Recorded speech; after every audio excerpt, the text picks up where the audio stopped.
went to the hospital. They unfortunately misdiagnosed me and then gave me the wrong medication, which sped my heart up to like 250 beats per minute. So they immediately put me to sleep, used a defibrillator. And then they sat me down and they're like, well, you've actually had a TIA stroke. And I was like, do I die now? Like, I don't know. Like, strokes are full on. Right. Hey, friends, before we get into this episode, I am going to ask for your help. We are on a mission to hit 4,000 subscribers in the next 30 days. I've got a stat here. 97% of you aren't actually subscribed. That's crazy. So for every follow, like, share, subscribe, that all really helps us to continue to get the guests that you want. So can you please join me in becoming one of the 4K crew? That would help me and I would love it so much. All right, Ange, thank you for being here. I say this with every episode. I'm so excited to be here, but I actually always am. Just be real. Just tell me this. You've been dreading this. You so are not excited about it. You're like, this is the worst part of my day. No, actually it wasn't. I did stay on the Gold Coast. We're recording in the Gold Coast. I did stay here overnight and I did wake up with anxiety. I couldn't figure out why. And then I remembered I didn't like the configuration of my room. So I hope that doesn't translate to this episode. How random. Never heard that before. I didn't. Anyway, we're not here to talk about my sleep. We're here to talk about you. And so for those that don't know, I've known you for a long time. Really long. And maybe some of my listeners and viewers have probably known you for a long time too, back in the days of the Gratitude Project. Can you give me a little bit of a rundown of the last 15 years of Ange Simson? No. No. How long do we have? Look, from a business perspective, the long and short of it is I started a health coaching business when I was pregnant with my daughter, my first daughter, who's I think about to turn 12. I forget. We've got so many kids now that I'm like, how old are they? And I told my son he was in year 7 and he's like, no, Mum, I'm in year 8. I'm like, sorry. Yeah, there's too many. We can't keep track. We can relate. It's fine. Yeah. Yes. Yes, I started my business as a bit of a hobby. I think I just realized that I had a knack for Instagram. I really loved it. I've always loved marketing. I've always loved social media, how you can reach just so many people a lot easier than you can anywhere else. I did my health coaching, took a little break, had a baby, did a little network marketing, and then, got back into coaching around social media and branding about 18 months ago. And in between that, health stuff, divorce, children, all the things. All the things There's so much. All the things we're going to dive into today. But it has been so nice to watch all of that. And you are very real and open on Instagram, which I think is important, right? Yeah. Yeah, I think so too. To a level. Like I do have a belief of you don't have to share everything. No, you definitely don't. I think if you share everything, it's, I don't know, I feel like a part of it is like taking your soul away if you feel like you have to share like every single moment. So I'm very specific about what I do and don't share. But not everybody realizes that. But it doesn't matter what you're sharing. Yeah. It's actually about you authentically sharing whatever it is that you're sharing. It's not about the amount or the depth of it. It's just being authentic in that. That's it. And so you have recently kind of shifted gears for anyone that's watching. And that's been so inspiring to watch. Thank you. How did that come about? Did you wake up one day and go, there's more to life than this? What happened? Yeah, I got stuck. Like I think there was nothing really behind it except I just was in patterns that I wasn't allowing myself to get out of. And I'm surrounded by great men. Like I have multiple great men in my life. And it was interesting because in the space of like a month, there were 3 really pivotal conversations that happened. And the one that stands out the most is my 2 best friends, and they were my neighbors. They went to Europe and they did this big Greece trip for their 40th. And we were going to go, but we didn't because money was just too tight. Like it was like, okay, I can't take the money, can't take the time out of my business. It just was too much. And I remember they got home and they were really jet lagged and I was sitting on the floor of their bedroom and they were telling me about the trip. And Eric, my friend, he looked at me and he said, you should have been there. And it hurt because I knew I should have. And he said to me, you're not living up to your potential. I see you working long hours and so much, but you don't seem to be getting ahead. And he's like, I don't know why you're not doing more. And I was like, ouch. Yeah. And then I had a similar conversation with another friend, Scott Harris, and then I had the same conversation with my dad. He was in hospital and he's like, you're so busy and I feel like you're not. And again, this word potential kept coming up. They're like, you've got so much potential. You're so good with social media. You're so good with branding. Why are you staying in the health space when it's clear your passion is over there? And I was like, okay. You're like, I'm hearing you. Get it now. I hear the signs. Like, it's okay, let's go. And so I was like, all right, what have I got to lose? Like, why not? And I know I'm good at what I do. I know that I know what I'm doing. I know that I'm a great coach. And so I was like, all right, I'm just going to throw everything in. Let's go. And I'm so glad I did. Right. Like, so that glad. Stepping that leap of faith. Yeah. Tell me about that. Like, you had these signs clearly. Yeah. And you knew that this was for you. Yeah. But at some point you had to jump. Do you know what? Dad was in hospital for a shoulder reconstruction, but he had a really bad year health-wise. And I think there's something really confronting when someone's in a very vulnerable situation. So, he's in hospital, he's in recovery for like a month in this place. And him saying that and almost feeling like I disappointed him a little bit. Right. Like almost like, oh, he's like, I knew he was proud of, like, he's always proud of me. He's like my biggest cheerleader. If you ever meet my dad, he'll make you follow me on Instagram. And I'm like, thanks, Dad. But I'm like, there's almost this thing of like, okay, if he can see there's more in me, there probably is. And he actually just pushed me to take action. He was like, who could you get to help you? And in that moment, I literally texted a friend of mine who's a business coach. And I was like, I know what I need to do, but I probably just need someone by my side while I do it. And she was not cheap. And so Dad was there while I was having this conversation with her. And he's like, I'm going to lend you some of the money, but you need to pay me back. And I was like, okay. And why is that important? Oh, because then you value it. You value it. And it was like, the moment of pride when I gave him the last Because I'm sure he could have payment. just given it to you, right? Yes, probably. Right. But at the same time, it's such a lesson. Totally. And it was like, okay, if he's invested in me, there's this belief. Also kind of announcing it to the world on social media, and not the world, but like, at the time, like the 80,000 people that were following me back then, it's like, it feels really big. Like really big. And I think I needed that accountability as well because the amount of money he lent me, like I had tax debt. I was not doing well. Like I wasn't looking after money very well, but I also wasn't making as much as I needed to.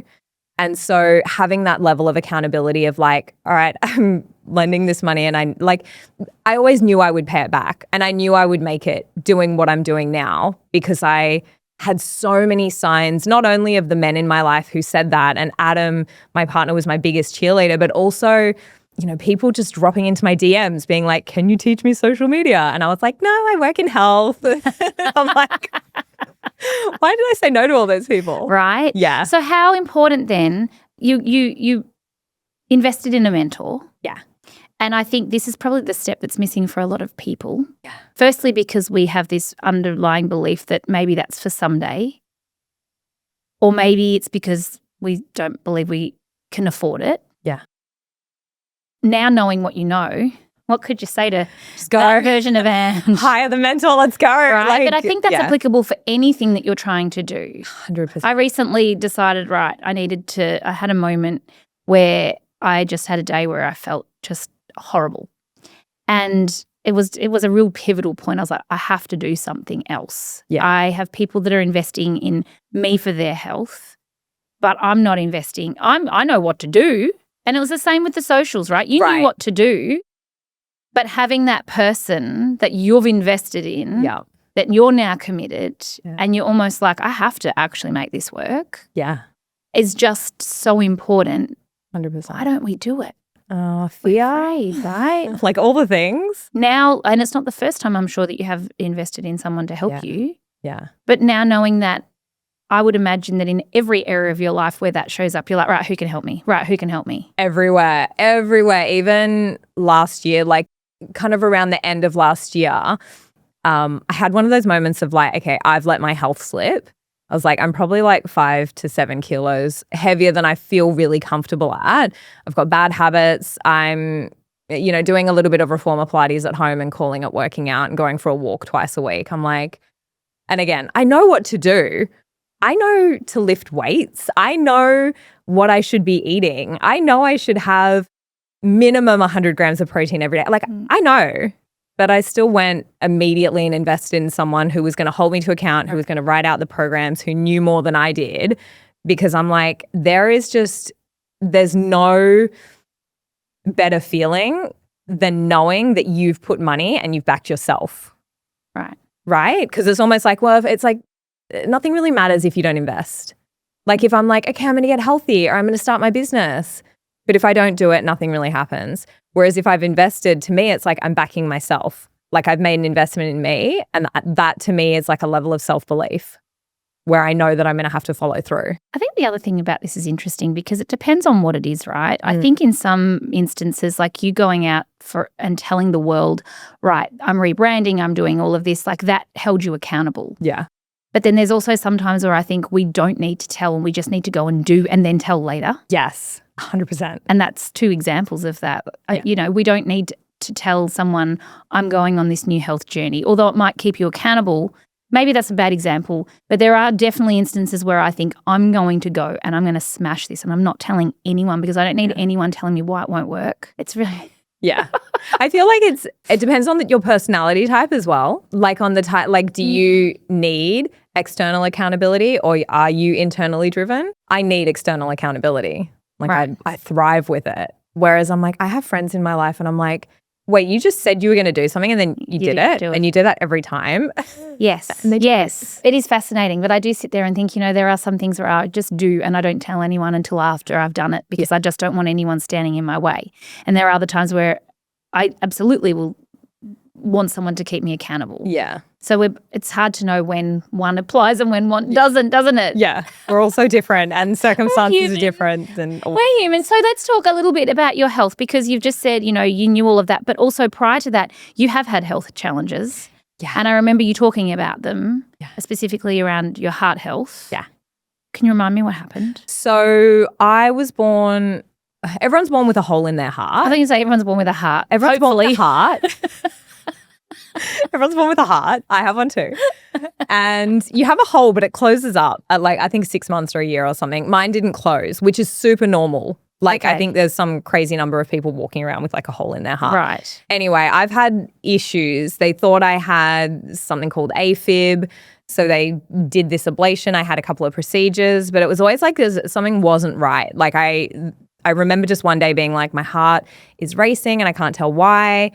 And, went to the doctor. They're like, this is not normal. Went to the hospital. They unfortunately misdiagnosed me and then gave me the wrong medication, which for my condition doesn't work. It actually has the opposite effect. It sped my, it was fun.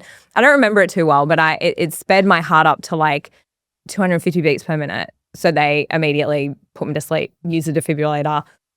Wasn't scary for me because I was asleep, but for my mum who was there and got kicked out of the room, and obviously Hugh, who was my husband, that would have been terrifying. And so I had a couple of procedures which just weren't right. They didn't fix the problem. And then in 2018 or 19, I was reading a book on my couch and all of a sudden I was like, I can't see. I couldn't see this spot. And it wasn't like it was black. It wasn't like it was fuzzy. It was just this spot of vision had almost vacuumed in. It's this is really odd. And I thought I was getting a migraine because I've had migraines most of my life. Right. About a day later, I told my mom and she was like, not normal. Went to an optometrist, see if it was a visual thing. They sent me to an ophthalmologist and then they sat me down and they're like, well, you've actually had a TIA stroke. And I was like, okay. You think of strokes and you're like, do I die now? I don't know. Strokes are full on. Right. But there are these mini strokes where, I've had now 2 and one of them I didn't even know that I had. It was somewhere in the back of my brain and I joke that it affected my function to do math. So I'm like, well, I had a mini stroke and I can't do math. Yeah, they did all these tests and then they found the hole, they closed it up. It was meant to heal my migraines, but it hasn't now, which is just inconvenient. But, I'm fine. I'm here. I take some medication that keeps me good and clot free and yeah. Well, I would think that would make you prioritize things, but at the end of the day, you're still human, is what I'm hearing. Well, and one of the things I think for me with it being a heart issue, the main thing that I prioritized and that has always been a priority is stress. So I don't stress. Like it's very rare for me to be incredibly overwhelmed because I know the effects that can have for me personally in that area. Also because of migraines, you kind of learn that, you know, if you get overly emotional or if you have a big meltdown, it's probably going to end up being a migraine the next day. So through my life, I've really learned to manage stress. But yeah, when it came to me looking at myself last year, it was like, yeah, I eat all right, but you get lazy. But and I might be overstepping here, but I'm also a practitioner. So I'm like, okay, so when that was first diagnosed or when you were first going through that, was there a lot of stress? Because I feel like timeline-wise, you were going through a marriage breakdown at some point in that. Yes. The stroke happened like right after the marriage breakup. Right. And just how we compartment, like it's just wild what our bodies do. Like we can't disconnect from it. Totally. And I know it's a part of you and I don't, want to pry, but I'm just putting two and two together. You can pry. I'm putting two and two together, and I think it's important to talk about because often we do not associate. I can't tell you the amount of patients that will say, I don't know why this has happened. And I'm like, but that's what was happening at the time. Like you were going through a divorce. Right. It was literally within weeks of my ex-husband moving out. And we lived together for about 6 to 9 months after we separated. Holy. Which was fun. Like, and like I say, I have great men in my life. Sure, it was fine, but it's still a lot. It's still a lot. And like he had met someone at that point who was living overseas, and it was just there was a lot of stuff going on and a lot of emotions, which I was like, just stay zen. Yes. Don't think about it. Don't, deal with it. And there's always like the physical and the metaphysical. And I always kind of say that I had this hole in my heart, and my little way of like justifying it is I had the hole and maybe I wasn't fully able to hold love in the way that I needed to. And when that got closed up, not long after that, I got together with my fiancé, and I'm like, oh, maybe I just needed the hole closed up so I could actually hold the love that I felt that I deserved, Beautiful. Yeah. And I'm a great believer in both physical and metaphysical. I think that there's always something to be said about that. So thank you for sharing. Because, it's a space that was safe, but at the same time, it's everyone's listening. Hi, Nat's entire audience. So often health entrepreneurs especially, but let's say entrepreneurs, often entrepreneurs do push their health to the side. Yeah. And I think and especially as you're helping with leading people through a part of their entrepreneurship in terms of branding and marketing. Yeah. I think being able to weave in your health coaching is probably what sets you apart and makes you very appealing to health entrepreneurs. Yeah. And it's like one of my values as a brand. I talk a lot about brand values, but wellness is still there because, despite the fact that I got a little lazy with food, infrared saunas, all that, like I'm doing all the things to make sure my health is exactly where I need it to be. But it's such an important part for an entrepreneur because I'm like, if you're not well, your brain's not functioning well. You can't think on the fly. You can't deal with the stresses that come with running a business. So I think it's such an important part to be making sure all of my private clients, I'm like, tell me about your life.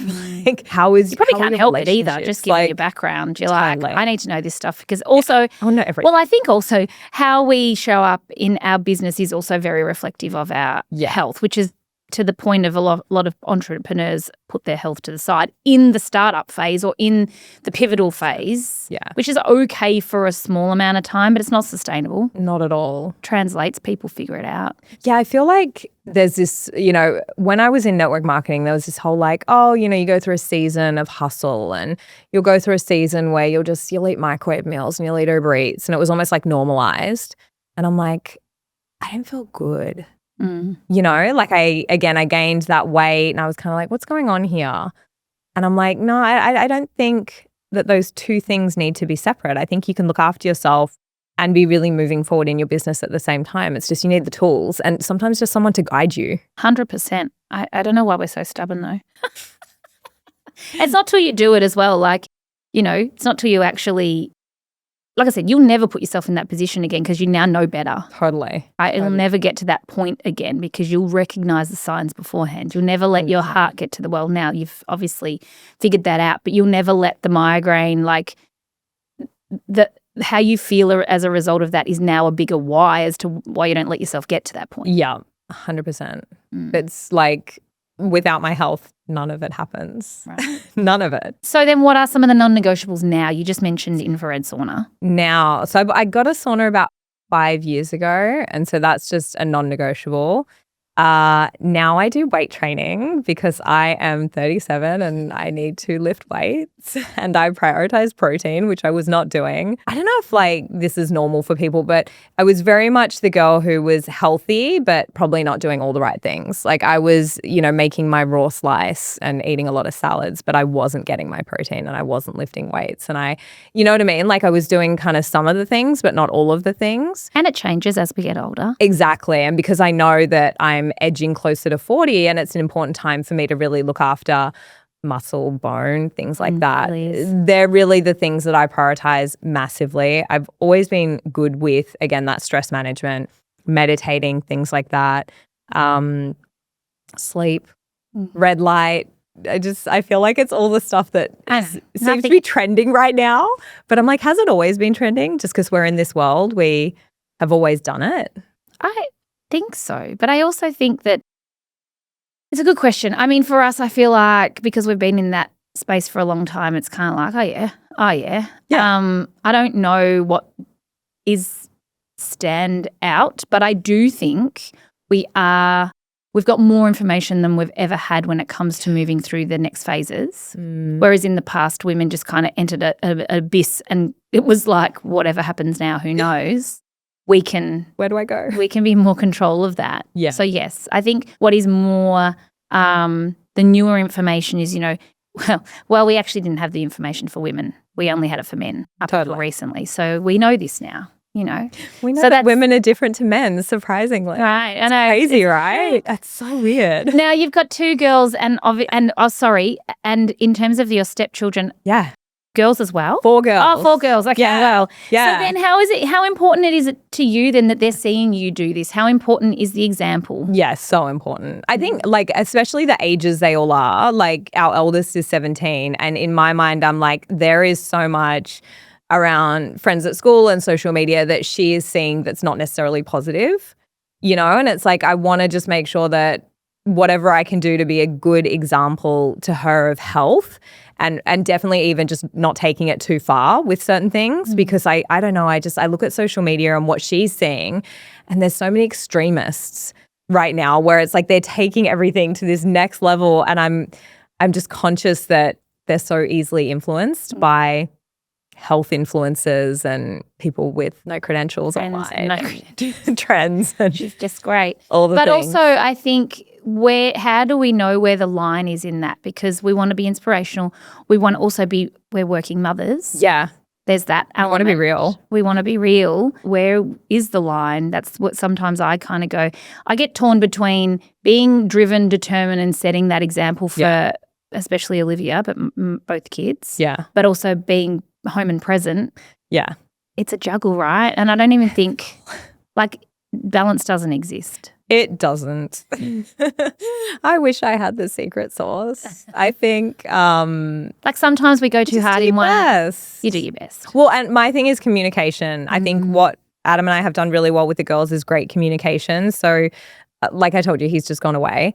And so I'm solo mumming the 4 kids for a little while and just little things like him sitting down with the girls and just, hey guys, Ange is going to be doing, 3 hours of driving every day to get you guys to all your activities and things. And she's working just good communication. He's like, help her out. Make sure you keep your rooms clean, do the dishes, things like that.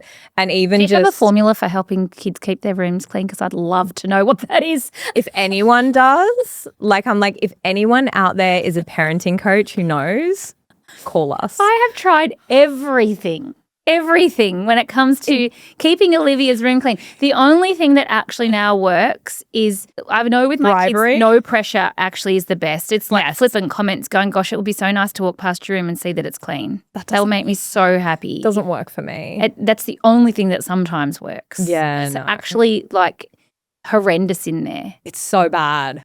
I'm like, how do you live Did we do this? I had a Virgo mother, so no.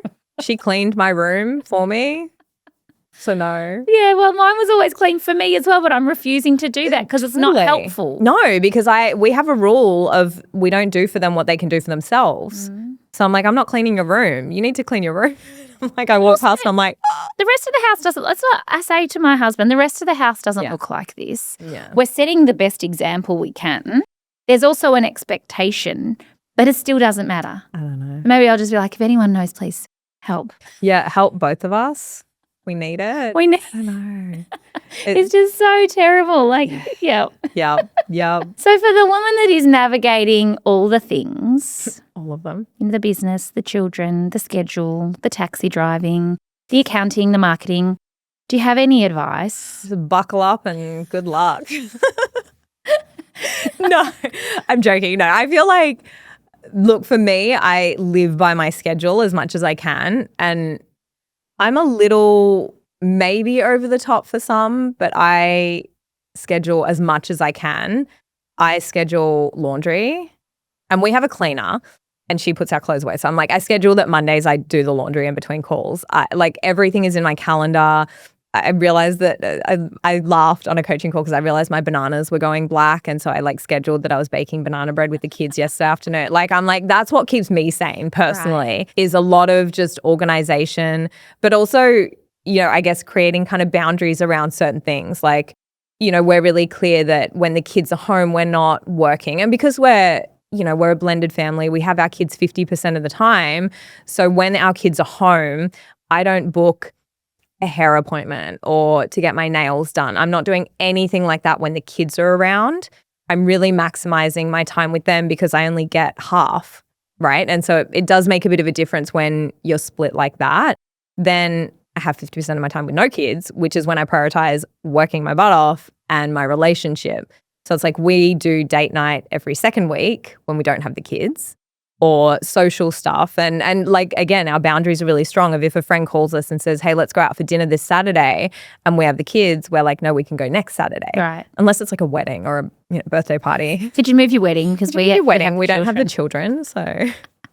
But like we're really very important with stuff like that. When you're when you don't have your kids the whole time, you do have to be really intentional around where is my time going. And I think we've done a really solid job of just our time with our kids is with our kids, and then when they're not there, we work, we hustle, and we love each other. And for the person that's listening that has been through a separation, any advice there? Like now knowing what you know. Because obviously you've separated and there's been you were public in talking about it being very conscious and that you had intentions of together. Yeah. I guess not everybody has the same and that's the experience. thing. Like I have a great ex-husband. Like we're still mates. I know that if there was, if while Adam's away, if Hugh was here, if I was in trouble, I can call my ex and be like, I need help. He's a great co-parent. We're really on the same page. We're all about the kids, and not everyone has that. So I feel like me giving advice on that right now is like, well, of course I can. I guess you created it in the first place though, and there would have been some hostility at some point. And how did you get past that? Like communication, a lot of communication. And I think that actually is important. And there would be someone saying, oh, but I can't. I always feel like you can. Well, you just do what you can do. Right? You can only do what you can do. But also how you talk to somebody, how you articulate your energy, all of that actually determines how someone responds.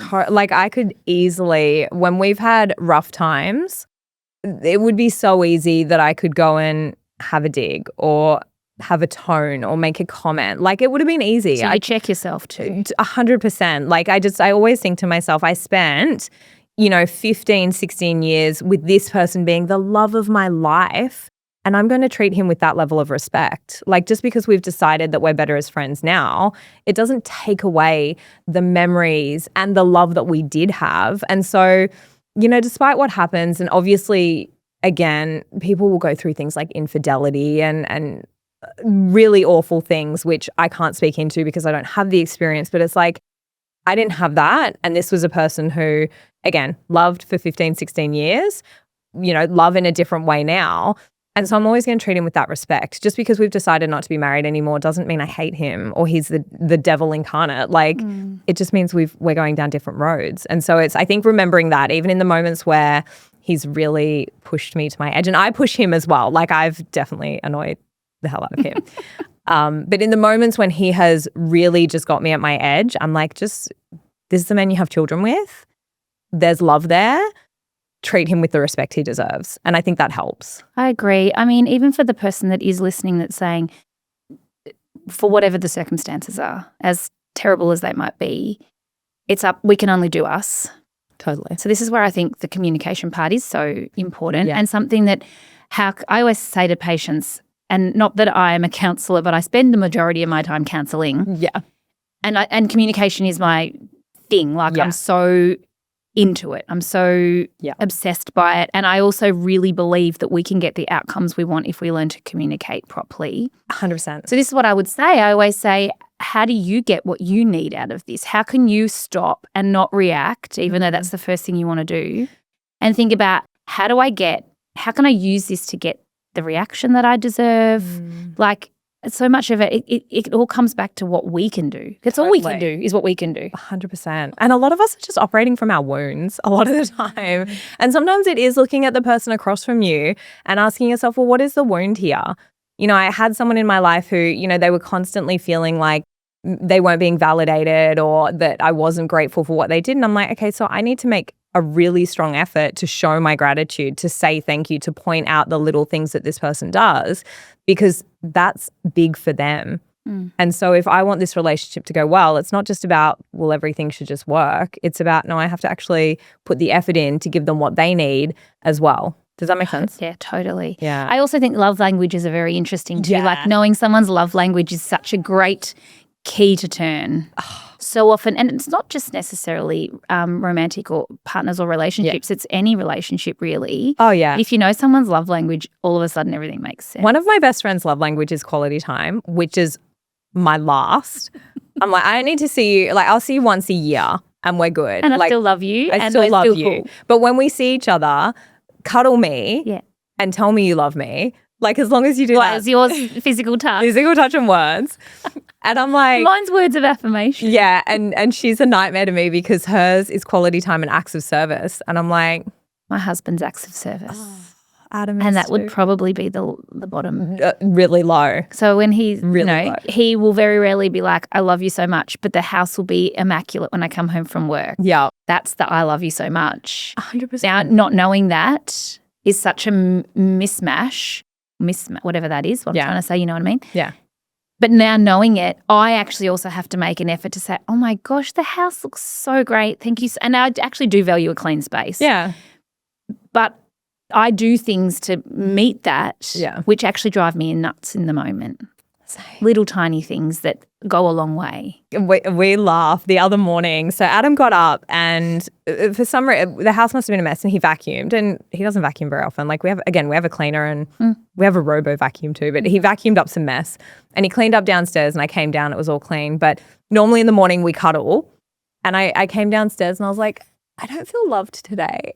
And he's like, what do you mean? Excuse me? And I'm like, I cuddled into, I'm like, I don't feel loved. And he's like, I literally cleaned the whole house. Like downstairs is immaculate. And I'm like, so you live here.